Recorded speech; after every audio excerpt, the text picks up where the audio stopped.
When the original TFX was released nearly 7 years ago now, it was a great hopper for myself. I mean, I used the thing for maybe 2 years. It functioned fine, fed quickly, had a really good speed feed, came apart really easy. It did have some problems though, right? Like the buttons were kind of terrible, and it kind of had some feeding issues. Then 2 years later, HK Army released the TFX2. The TFX2 kind of took care of a lot of the quirks and problems that original TFX had. Like they fixed the buttons up, they changed the ramp angle on the inside of there, they actually added brake beam eyes, and they reduced popcorning on the inside of the hopper by messing with the software a little bit. And then now a few years later, we've got the TFX3. And just like the previous TFXs, the TFX3 comes apart very easy, just like all of the other high-end hoppers today. There's a lock, then a tab you press down, then the top shell just comes right off, and you can easily remove the tray. You can see on the inside of that TFX3, there are 2 moving paddles. There's that top moving paddle that kind of just helps feed paintballs into the bottom section of the tray, where they meet the other lower paddle that helps force paintballs into the feed tube. That lower paddle on the TFX3 you can also see is soft rubber now. Before it was a hard plastic. I mean, it did have a little bit of give and a little bit of bend so it could feed fragile paint, but I think being this softer rubber now should make it a little bit easier on brittle paint. At the front of the tray you can still see that zero gravity lift tray. So when the hopper is full of paint, that paint actually presses down on this tray and creates a little bit of extra room. And as the loader empties, the tray lifts up and kind of helps funnel paint to the back of that feeding area. It's a very similar design to, say, the Spire spring ramp or the ramps inside the die rotors. And if you flip this thing over, you can actually see a USB-C charging port on the bottom of this thing and a battery test level. And I've not really extensively used the TFX2 or the TFX3 that have these batteries, so I couldn't really say how long the battery life is going to last, but I definitely use this same size and same style battery in my Spire 4, and I charge the thing every time before I go play, and it's never run out of battery. I've never even seen the indicator drop a level. So, you know, I assume just like my TFX, or I should say, sorry, my Spire 4, you're going to get battery life forever. HK Army actually say you're going to get around 30,000 shots. That's probably right. I don't know why you wouldn't believe it. I mean, we could test it. I'm not going to test that. You know what you won't believe? That you get free shipping when you spend $30 in the Paintball Ruin My Life store. So you can just go over there and get one single headband. It ships for free. They're $30. You know, it's a pretty good deal. It's definitely cheaper than $100. One of the weirder parts about the TFX and the TFX2 was that it had this like physical moving arm inside. So to activate the hopper, rather than using brake beam eyes like, you know, normal hoppers do, it had this arm inside that had to be moved in order to activate the hopper. You know, like, I thought it worked fine. I had no problems with my TFX, but I think obviously having a physical moving piece in there isn't going to be as reliable or as responsive as just using, you know, a solid piece of hardware that doesn't move like those brake beam eyes, and something that's electronic that's going to detect those paintballs probably a little bit quicker than that physical moving arm. The TFX2 did add brake beam eyes though, and kind of left the arm as a backup. So normally brake beam eyes are placed far down the feed tube, really in the same exact spot the arm is, but because that arm was there, HK had to place them higher up in the feed tube.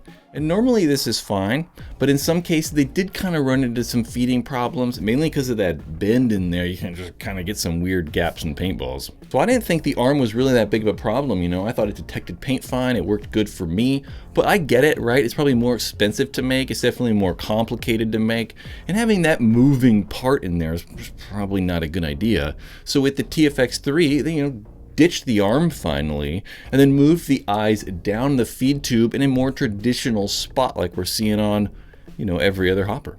And on the underside of that hopper, you're going to see the tension adjustment. And adjusting that tension kind of just determines how much pressure is being placed on the stack of paintballs that's waiting to be fed. It doesn't necessarily mean you're increasing the rate of fire, you're just like increasing the tension or like the quickness that the hopper can feed, right? Kind of think about it like you're, I don't know, racing a car, right? You could put the idle RPM at 1,000 and then just launch the car, Or you could put it at 2,000, where your motor is kind of ready and you're kind of in that power band already. So when you let go of the clutch, the car goes faster. That's kind of like increasing the tension of that hopper. You're just increasing the tension so it feeds quicker. It doesn't necessarily like reach a top end speed quicker. I think these tension adjustments for most people are probably just left in the middle at factory settings. I think increasing that tension, we probably really don't need all that much. I mean, if you're shooting in like uncapped semi-auto and you're trying to get like super quick bursts of paint out, turning that tension up might be a good thing. Or if you're breaking a lot of paint, right? Say the hopper's feeding a little bit too aggressive because you have really brittle paintballs, turning that tension down could cause the hopper to just feed a little bit more gentle. But for myself, I don't really have any of those issues. I'm not breaking lots of paint and I'm not trying to shoot super fast. Well, I think for myself and most people, just kind of leaving that tension in the middle and just kind of adjusting that tension to either fix problems or shoot faster or something like that. It's probably most people just leave it in the middle. Feed rate for that TFX3 is going to be average, right? I wouldn't say it's the fastest hopper. It's certainly not the slowest. The Rotor R2 or even the Rotor LTR are probably going to be faster than the TFX3, but I definitely say the TFX3 is going to feed faster than the Spire 4 or stuff like, the Spire IR. For the most part though, the TFX3 kind of looks the exact same as the original TFX. I mean, sure, they put these little like cool dashes and stuff on the side to kind of just easily tell them apart if you're looking at them. But the biggest thing they for sure changed on the outside was adding the extender ring.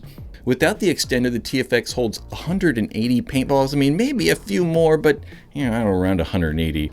And with that ring on there, you're going to get over 130. Installation really is pretty simple. It takes maybe about a minute. You have 2 screws you remove from the front. This lock comes off. The ring clips on, screw it down, and you're good to go. The top shell still slots in and goes on just like normal. Tray still slides in and out, but it's a little bit more difficult to remove the tray, I think just because it's a little bigger and it's just, a little bit more awkward. This hopper design really reminds me of the Valken VSL that also had a ring just like this. But the VSL, it didn't actually like clamp down or anything like that. You just put like this weird wedge in between, so when you took off the top shell, the wedge would just fall off. So thankfully, this being, attached in place, we're not going to have that problem.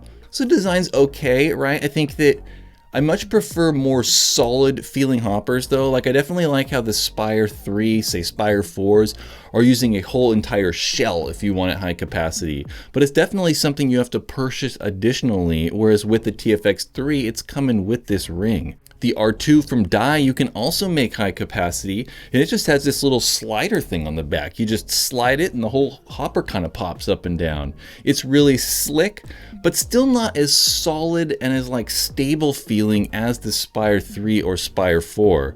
I think if I had to choose between like the R2 style capacity heightener and like TFX3, I'd probably choose the TFX3 one. I just kind of like it's a little more solid.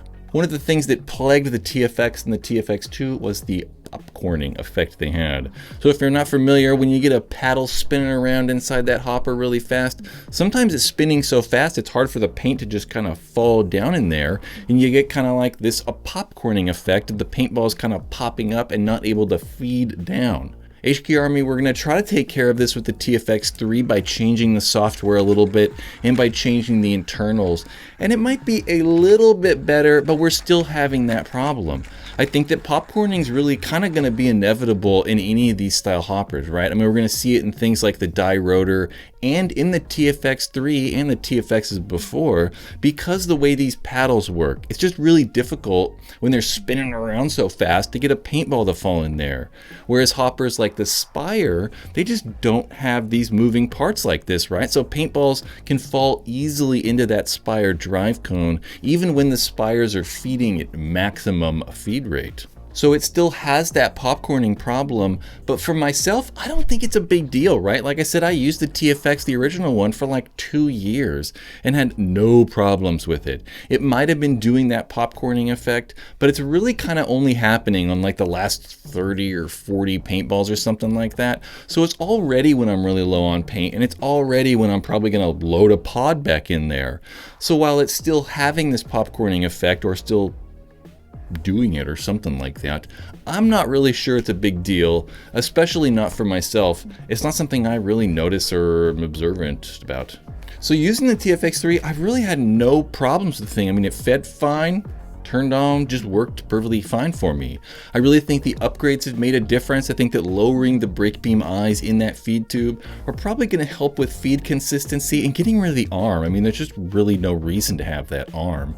Coming with an Epic speed feed, a speed feed that I really like. I've really been a fan of these Epic speed feeds for quite a few years. I mean, since they came out probably like 7 years ago.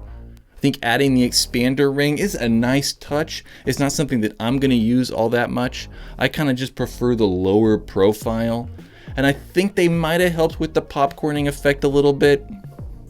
So I think definitely the TFX3 is a good hopper.